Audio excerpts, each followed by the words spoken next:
Dear student, चलते हैं। आज का जो हम लोग का टॉपिक है, इस टॉपिक का नाम है रेबीज। जानेंगे कि रेबीज क्या होता है। यानी इसको हम लोग हिंदी में अलर्क रोग या जलांतक रोग के भी नाम से जानते हैं, जिसको अंग्रेजी में रेबीज के नाम से जानते हैं। जानेंगे कि रेबीज क्या होता है। रेबीज जो होता है अत्यंत संक्रामक ये वायरल रोग होता है, यानी वायरस की वजह से फैलता है और इसके हम लोग जलांतक भी कहते हैं।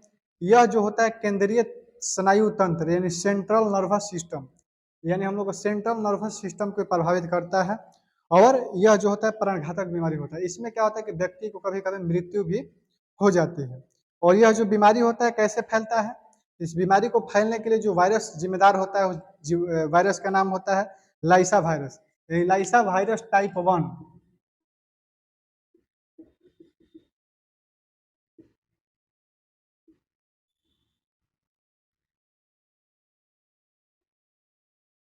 यानी लाइसा वायरस टाइप 1 की वजह से ये बीमारी फैलता है।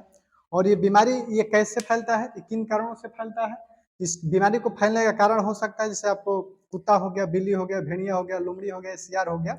जब ये जानवर काटते हैं तो काटने के बाद उसके जो जीभ में विष पाया जाता है, यानी यही वाला जो वायरस पाया जाता है, इसी की वजह से बीमारी हम लोग के शरीर में फैलता है। यदि इस बीमारी की हम लोग बात करते हैं तो लाइसा वायरस टाइप 1 की वजह से फैलता है। इसका इंक्यूबेशन पीरियड की हम लोग ज्यादा बात करते हैं। इसका इंक्यूबेशन पीरियड जो होता है वो 3 से लेकर 8 सप्ताह का होता है। यानी इसका इंक्यूबेशन पीरियड 3 से लेकर 8 सप्ताह का होता है।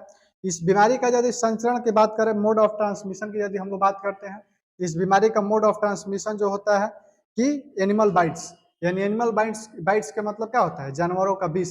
जैसे कुत्ता हो गया, बिल्ली हो गई, बंदर हो गया, घोड़ा हो गया, इस तरह के जो भी जानवर है जिसके जीभ में क्या होता है कि वो पाया जाता है विष, और उसके काटने के बाद हम लोग के शरीर में लाइसा वायरस फर्स्ट 1 होता है और उसके वजह से हम लोग की बीमारी होता है। उसके बाद चाटन है, यानी कोई चीज मान लीजिए कि कोई चीज संक्रमित रहेगा या कोई चीज में वो वायरस पाया जाएगा, यदि उसको आप चाट लीजिएगा तो उस दौरान भी बीमारी फैलने की संभावना बढ़ती है।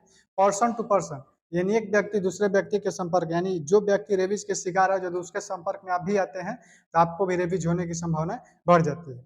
यदि इस बीमारी का चिन्ह हम लक्षण की बात करें, यानी इस बीमारी को पहचानने की यदि आप बात करते हैं तो कैसे होगा। इस बीमारी का चिन्ह हम लक्षण तो पहले शुरुआती दौर में आपको सिर में दर्द होगा, बेचैनी होगा, बुखार होगा, जहां पर कुत्ता काटा रहेगा उस स्थान पर दर्द होगा और सनसनाहट होगा। वायु से आपको डर लगने लगेगा, यानी हवा से आपको डर लगेगा। आंख की पुतलियों में फैलाव आ जाएगा, यानी आंख की पुतली जो होगा आपकी फैल जाएगी। अधिक पसीना आएगा, लार टपकने लगेगा। उसके बाद तीव्र प्रकार के शोर, शीतलहर को सहन नहीं कर पाएंगे, यानी किसी प्रकार का आवाज होगा आपके कानों के पास या आसपास में, तो उस आवाज को आप सहन नहीं कर पाएंगे, आपको घबराहट महसूस होगा। चिड़चिड़ापन हो सकता है, व्यक्ति क्रोधी हो सकता है, अवसादग्रस्त यानी व्यक्ति डिप्रेशन में चला जा सकता है, पेशियों में ऐठन आएगी, संकुचन बढ़ जाएगा और पानी की आवाज जैसे उसको सुनाई देने लगेगा। उसके बाद उसको जल में भय, यानी उसको जल से भय लगेगा और हवा से भी उसको भय लगता है। श्वसनीय पक्षघात, यानी उसका जो श्वसनीय पक्षघात का मतलब व्यक्ति बेहोश हो सकता है ऑक्सीजन के इथी से लेकर। पूर्ण बेहोश, यानी व्यक्ति बेहोश हो सकता है, उसको दौरा पड़ने लगता है। तो ये सारे जो लक्षण हैं ये आपको रेबीज के लक्षण से, यानी जब भी रेबीज होगा आपको बीमारी तो उस दौरान ये इतना सारे लक्षण हमको देखने को मिलता है। यदि इसको बात करते हैं आप डायग्नोस्टिक टेस्ट के बारे में, यानी किसी व्यक्ति को रेबीज हो गया है तो आप कौन कौन से टेस्ट कराएंगे, तो जानवर के काटने की जानकारी लेंगे, यानी कौन से उसको जानवर काटा है इसका हम लोग जानकारी लेंगे। उसके बाद रोगी के लार लार या घाव के स्राव का जो होता है वायरस के लिए आइसोलेशन है तो जांच करेंगे। यानी कहने का मतलब जो व्यक्ति को काटा रहेगा उस काटे हुए स्थान से उसका हम लोग या उसका लार हम लोग ले लेंगे। जिस व्यक्ति को काटा है उस व्यक्ति का लार आप ले लीजिएगा और लार लेने के बाद उसको जांच में भेजेंगे। उसके बाद रोगी के लक्षण का परीक्षण करेंगे, यानी रोगी को कौन कौन से लक्षण होता है उसके आधार पर हम लोग अपना टेस्ट करेंगे। इसका यदि कॉम्प्लिकेशंस की बात करते हैं तो कभी कभी इस बीमारी के दौरान व्यक्ति का मृत्यु भी हो जाता है। जैसे सांप, कभी कभी हम लोग देखते हैं कि सांप काट देने के बाद व्यक्ति जीवित नहीं रहता है। तो इस तरह से अनेक जानवरों का अलग अलग वायरस उसके विष में पावर होता है और उस पावर के अकॉर्डिंग उसको संक्रमण बढ़ता है। तो उसके बाद यदि इसका रोकथाम की बात करें, यदि इस बीमारी यदि न फैले तो इसके लिए हम लोग क्या करना चाहिए, तो रोगी को आइसोलेशन रूम हम लोग को प्रदान करना चाहिए, रोगी को एकांत हम लोग का रखना चाहिए। रोगी को शांत एवं एकांत कक्ष हम लोग को प्रदान करना चाहिए। दर्दनाशक एवं पेशीय शीतलनकारी ड्रग्स देना चाहिए, यानी अधिक से अधिक उसको दर्द ना हो तो इसके लिए आपको दर्द की दवाई देना है। कुत्ते या किसी भी जानवर आपको न काटे, इससे हम लोग को बचना चाहिए। यदि कोई को कुत्ता या जानवर कोई काट दिया है तो उसको हम लोग को साबुन से, ठीक है, साबुन पानी से या हम लोग को पानी के घोल, इसको हम लोग पानी से हम लोग करना चाहिए। इससे क्या होगा कि आपको वहाँ का स्थान का जो संक्रमण रहेगा, यानी उस स्थान का जो वायरस रहेगा वो क्या हो जाएगा, धुल जाएगा। इससे हम लोग को ये होगा।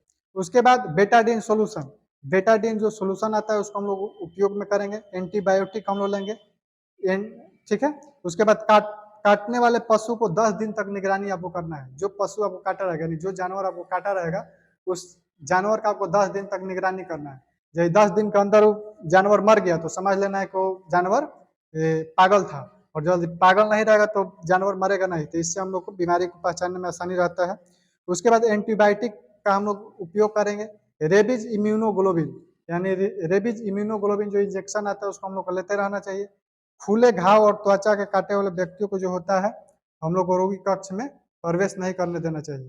कहने का मतलब होता है कि कोई व्यक्ति को ज्यादातर उसके संपर्क में नहीं आने देना चाहिए, इससे व्यक्ति घबरा जाता है, डर लगता है उसको। उसके बाद बैरियर नर्सिंग के अन्य उपायों का उपयोग करना चाहिए। कहने का मतलब कि जो भी नर्सिंग केयर के अंतर्गत आता है उसको उपाय को हम लोग अपनाना चाहिए।